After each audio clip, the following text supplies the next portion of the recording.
Morning, Sumner. Good to have you on the show today. Yeah, good morning, Nayo. Thank you so much. And we have a loaded pack today. Truly loaded. Well, all right. Let me prioritize in terms of my own personal interest in the subject.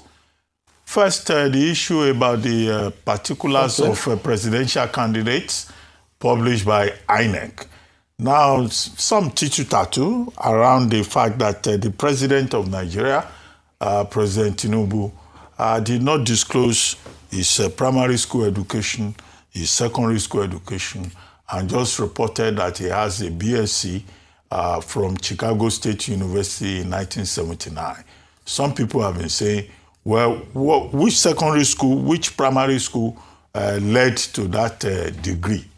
But I had a guest on This Day Live yesterday who said, well, this is not an issue and that is not a big deal. And we have had this conversation in the past and we should not distract the people's attention by bringing it up again.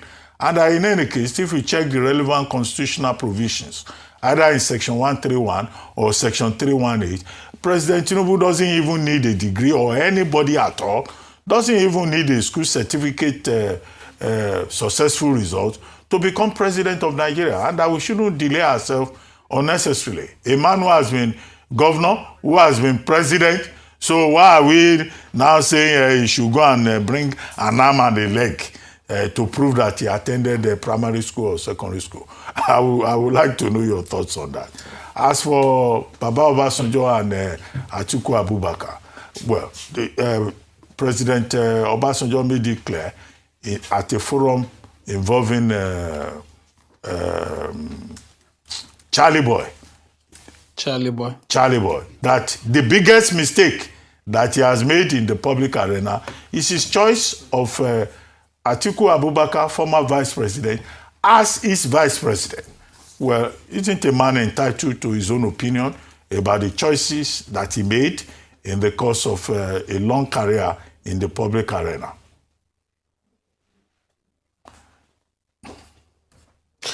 All right. Thank you, Doctor. I mean, you raised two critical issues there politically.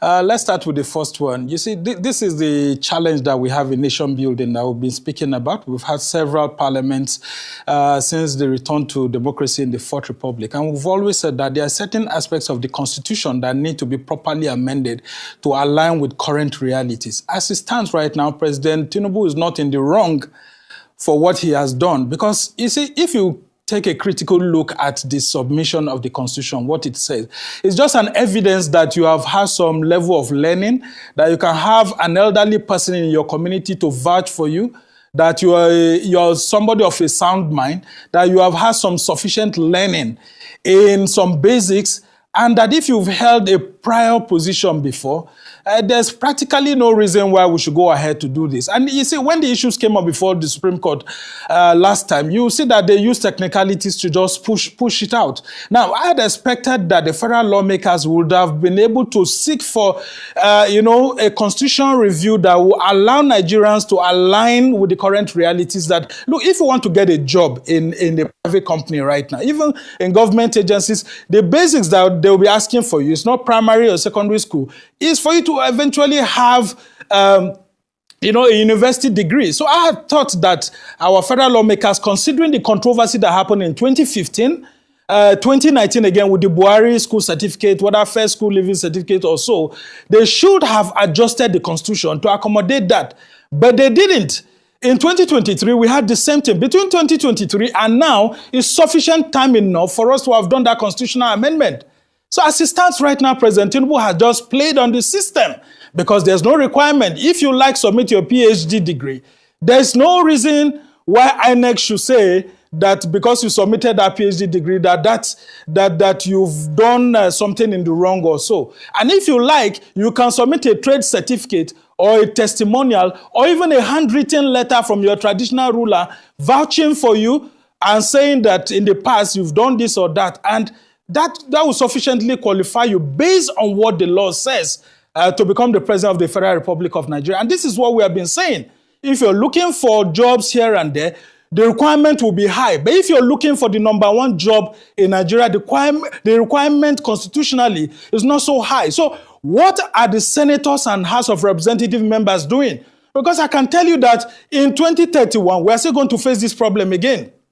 So Nigerians should not totally be distracted from what's happening. Yes, I know that a lot of us are bitter because the basic requirement for being a president in contemporary Nigeria should even be a master's degree. But even if you do that, there's the other side that has to do with human rights. Look at the foundation behind the thinking of the forefathers of the country for allowing this provision to be in the Constitution. It is for the ordinary Nigerian to be able to contest so that nobody will be pushed aside, so that it will go around to everybody. But that thinking, is this still realistic at the moment? That everybody has equal rights, that you should not push aside a farmer from becoming the president of the Federal Republic of Nigeria just because he did not go to school. Now, if we need a president that can run the sort of modern society that Nigeria has become, we need someone who is sufficiently educated for the times that we are in. And that's why you see people are angry and say that President Tinubu should have provided all of those too. But there's nowhere legally that says that he must actually do that. And this has been tested in the courts.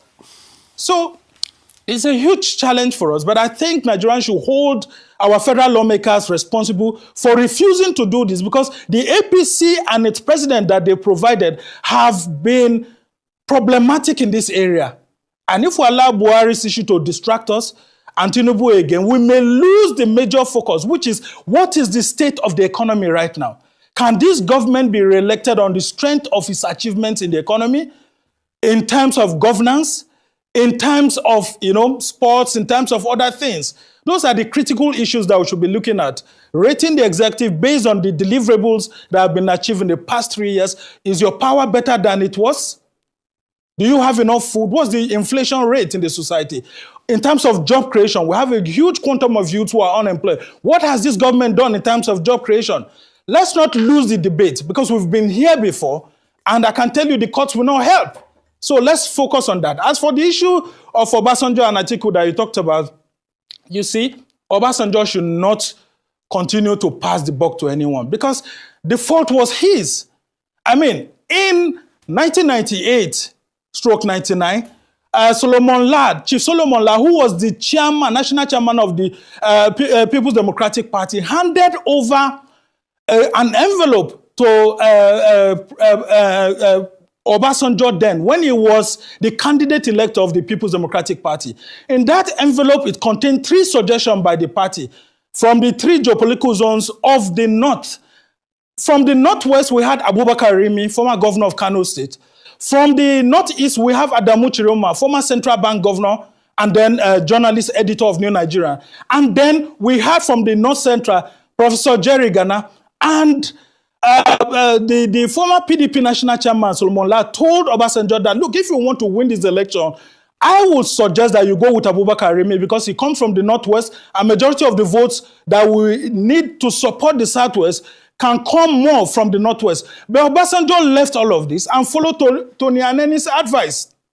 Now, Tony Aneni was a strong man to Obasanjo, and the suggestion that Tony Aneni made was to suggest Atiku Abubakar to him, then who was the governor-elect of Adamawa State. And of course, Obasanjo now said that he would prefer to go with Atiku Abubakar, because Tony Aneni told him that he will sleep with 2 eyes closed if he decides to choose Atiku Abubakar rather than Abubakar Rimi, Adamu Chiroma, or Professor Jerry Ghana. And he went with Aneni's advice. So why is he blaming others or trying to make it look like it was a totally wrong decision? It was his own decision alongside with Tony Aneni. So he should lay the blame where it's supposed to be. I mean, I understand the problem that he's having with Atiku Abubakar, which is very clear that Atiku tried to usurp his powers in 2003. And that was why Tony Aneni too himself had a problem in 2003. Apply the brakes? And he was removed as Minister of Works. No. When a man says, I made a mistake, how do you interpret that as blaming other people? If a man says, I made a mistake, that's accepting responsibility for a mistake. So how do you jump from that to say he should not blame other people, he's the one who made the mistake? He didn't abdicate responsibility. He said he made a mistake. from the tone of Obasanjo, you will see that he was talking as if Atiku Abubakar was sort of like imposed on him. And I'll give you an instance why his talk can actually be calculated that way. The reason is because of Shehu. He actually said that. But the other underlining part that Obasanjo is not saying is that he decided to go with Atiku Abubakar because Atiku Abubakar came from the offshoot of the People's Front of Nigeria, which was established during Babangida's regime when there was a time to canvass new breed politician by Shehu Musa Yar'Adua. Shehu Musa Yar'Adua was the second in command to Obasanjo. So he decided to comfortably align with Anani and go with that choice because he came from the political camp that he was sufficiently okay with.